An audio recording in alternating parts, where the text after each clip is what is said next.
ہر تیز بخار جو ہے وہ ٹائیفائڈ نہیں ہوتا، لیکن ہمارے ملک میں ہر تیز اور لمبا بخار کو ٹائیفائڈ ہی سمجھا جاتا ہے اور اس کا علاج شروع کر دیا جاتا ہے۔ کافی عرصے تک اس کی ٹریٹمنٹ چلتی رہتی ہیں۔ ہر سال بچوں کو ٹائیفائڈ کا کورس کروایا جاتا ہے۔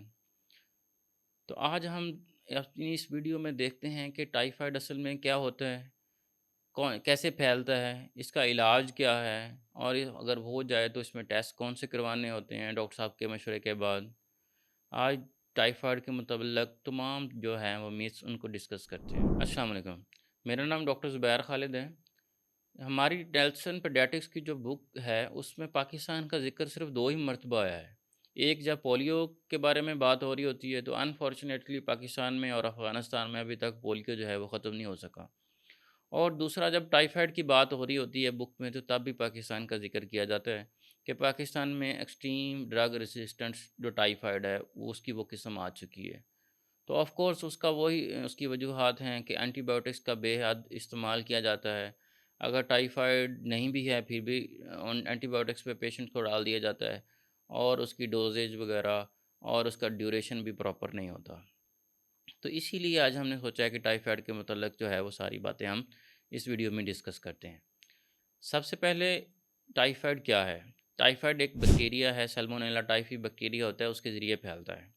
یہ بیکٹیریا ہمارے جسم میں ہماری خوراک کے ساتھ منہ کے ذریعے داخل ہوتا ہے اور اسٹول پخانے کے ذریعے یہ جسم کے سے باہر نکلتا ہے۔ اگر اچھی صفائی کا خیال نہیں ہوگا یا فوڈ اچھا صاف ستھرا نہیں ہوگا یا اسٹول کے بعد ہاتھ اچھے طریقے سے صاف نہیں کیے جائیں گے، پرسنل ہائیجین کا خیال نہیں رکھا جائے گا، تو یہ پھر ایک مریض سے دوسرے مریض میں ٹرانسفر ہو جاتا ہے۔ تو ہمارے ملک میں سب سے زیادہ یہ جو ریڈی پہ فروٹس وغیرہ بک رہے ہوتے ہیں اور جوسز وغیرہ بک رہے ہوتے ہیں، اور ایون ہمارے کئی گھروں میں بھی صفائی کا اتنا اچھا خیال نہیں رکھا جاتا، تو پھر یہ ایک پیشنٹ سے دوسرے پیشنٹ میں آگے ٹرانسفر ہو جاتا ہے۔ اس کی علامات کے بارے میں اگر ہم بات کریں تو اس میں سب سے جو کامن علامتیں ہوتی ہیں وہ اس میں بہت تیز بخار ہوتا ہے، 102 3 4 تک بھی چلا جاتا ہے پیشنٹ کو بخار، اور پرسسٹ کرتا ہے، لمبے عرصے تک یہ بخار چلتا ہے۔ میڈیسن سے بھی اکثر کم نہیں ہو رہا ہوتا اور یہ 5 7 دن تک بخار چلتا رہتا ہے۔ اس میں بخار کے ساتھ کیونکہ یہ خوراک کی نالی کی انفیکشن ہے مینلی، تو سب سے پہلے جو سمٹمز آتے ہیں وہ پیشنٹ کھانا کھانا چھوڑ دیتا ہے، الٹی آتی ہے بچوں میں، اور موشن لگ سکتے ہیں۔ موشن کے ساتھ ساتھ بچوں میں اور بڑوں میں قبض بھی ہو سکتی ہے، پیٹ کا درد بھی ہو سکتا ہے، پورے جسم میں سرخ رنگ کے دھبے جسے ہم روز اسپاٹس بولتے ہیں وہ بھی آ سکتے ہیں۔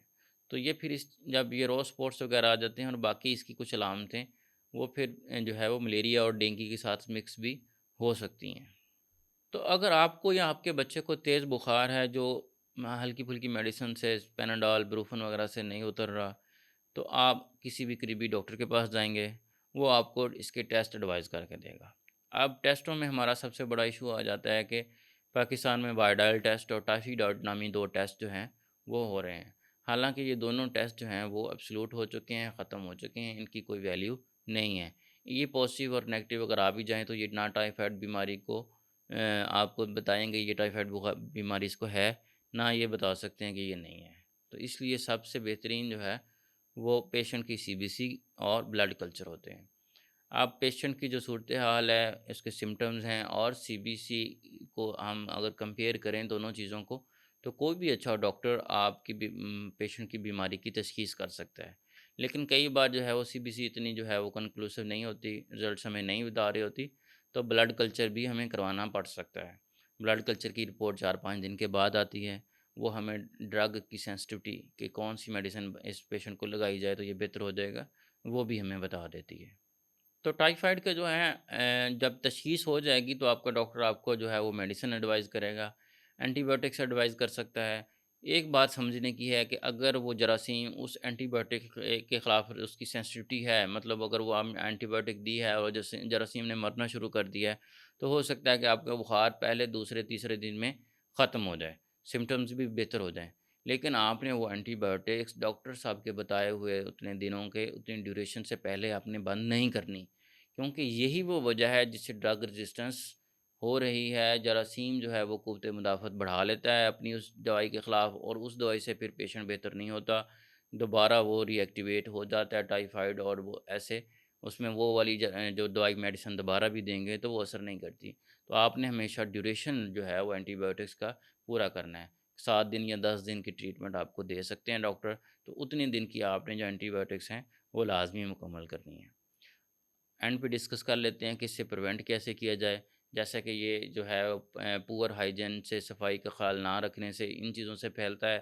تو اچھے طریقے صفائی کا اچھا خیال رکھیں، اور جو ریڑیوں سے اور دوسری چیزوں سے جیسے جوسز وغیرہ اوپن مل رہے ہوتے ہیں، تو اس کا کم سے کم استعمال کریں، اور بے وجہ اینٹی بایوٹکس کا استعمال نہ کریں، تاکہ آپ کو اور آپ کے بچے میں ان چیزوں کی رزسٹنس نہ آئے۔